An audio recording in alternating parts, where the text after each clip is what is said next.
Hi, Tracy Hugelmeyer here from VintagepreneurUniversity.com, where I help vintage sellers start, grow, and scale their business on Etsy. I also own my own vintage business on Etsy that I've had since 2013, Rustic Eye.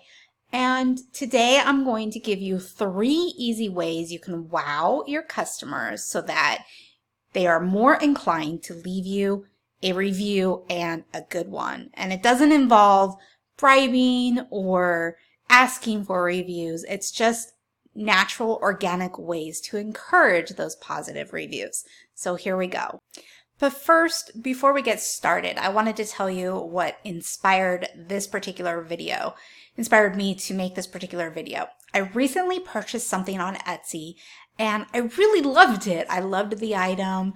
There was nothing negative about the experience, but maybe my standards are too high because I hold myself to such high standards, but I just wasn't impressed by the experience.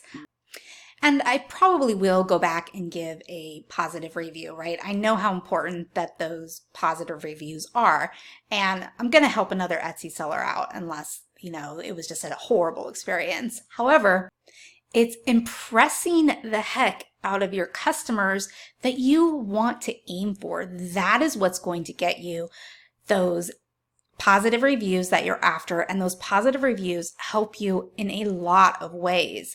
Not only does it give you social proof, which means that other people who see those positive reviews are going, oh, okay, well, other people like it, so I'm going to probably like it too, or I'm going to trust that this is going to be a good product or a good shop to order from. It also helps your internal search engine optimization with Etsy because Etsy looks at that as a positive thing. Of course, they want to show their customers, the shops that are giving other customers that amazing experience. So there's lots of great benefits to getting those reviews, and how you do it is by impressing the heck out of your customers. And here are 3 ways that you can easily do that.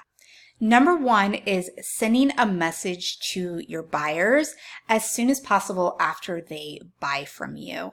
And I don't mean your message to buyers, which is what you can set up in your settings of your Etsy shop. You want to send that too. That helps set the tone.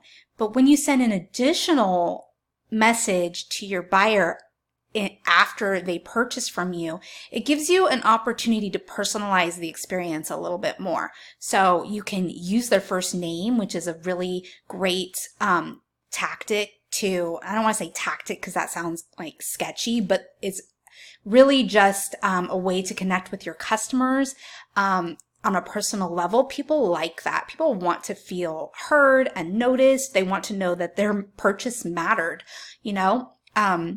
It's kind of a psychological thing. So you can use their name.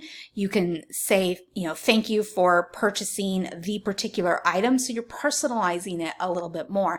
And you can have a snippet ready to go. So this doesn't take a lot of time at all. The only thing that I change in my message that I send, not my message to buyers, the automatic one that goes out, but the one that I send each time somebody buys something from me, I, get out my phone and I hit that reply and I send that message. It has the customer's name. It has it restates the item that they bought from me, even if it's just general, not like the actual item, but just kind of a general, thank you for purchasing, that vintage stamp, that kind of thing. And I tell them when it will ship out. So not when they can expect it, but I say, your item is in queue to ship today or tomorrow, whatever it is. And I know that because I know where I'm at, in my order process, and I can easily tell them, or, it'll ship Monday. So it's one of those 3 things always. So send that additional message to your shoppers, to your buyers. It is just that extra personal touch that goes a long way and makes them feel appreciated. Okay. And I do want to add, because I think this is so, so important, that when you do these things, they have to be genuine. I mean, I genuinely appreciate every single order that I get, and I know that you do too. So make sure your customer knows that. Authenticity is really important when it comes to how you come across and how you are perceived. So whatever you're doing, make sure it's authentic. Don't make it sound forced or unnatural. Hope that helps. Okay, number 2 is keep your buyer informed of the shipping process. So I talked about in that first message, you mention when it's going to ship out, but you also want to let them know when they're going to receive it when you can. And that's not always possible. But, when you are going to ship your items and you have the opportunity to send a little note that goes to the buyer, the expected delivery date is usually right there in your orders. So you can just kind of flip that over into your message really quickly and say that the wording that I used is, your order has shipped with an estimated delivery of. Now, like I said, you cannot always use that date, especially like if it's shipping internationally or something like that. But if you have that date available, use estimated delivery, because of course you cannot always know what's going to happen in the mail, but at least you are keeping your buyer informed. And Etsy does send a little note also, an email to the buyer if they have the information to let them know the estimated delivery date, but it doesn't hurt any to also reemphasize that, or sometimes the date is even a little sooner than what they're expecting. So you can feel free to use that date. I've never had an issue using the estimated delivery date.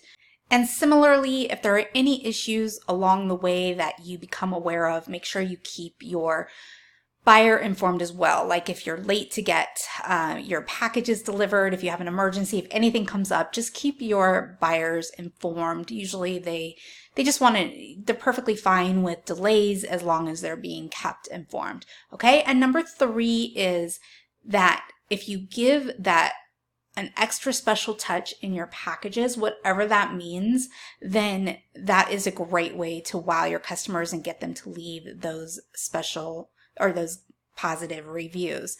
So use something that works with your branding, whether it's packaging, a pretty bow, whatever it is that works with your branding that can go over the top, a little bit over the top, just stand out a little bit from, everything else that they receive in the mail, like from Amazon. That gives it that personal touch. It really does go a long way to make a buyer feel like, hey, I feel like this was a great experience and I'm going to go give this person a review. Take time out of my day to give this person a review, right? So you kind of have to stand out and go a little above and beyond to catch the average person's attention enough to go actually do that and leave you a review. All right, so I hope those tips helped you. If you'd like to receive some secret tips and tricks that I whipped up just for my YouTube listeners like you, you can check those out at vintagepreneuruniversity.com/secret. I'll link that for you in the notes as well. And if you like this video, make sure to give it a like, subscribe to my channel, click on the little bell so you get notified whenever a new video comes out.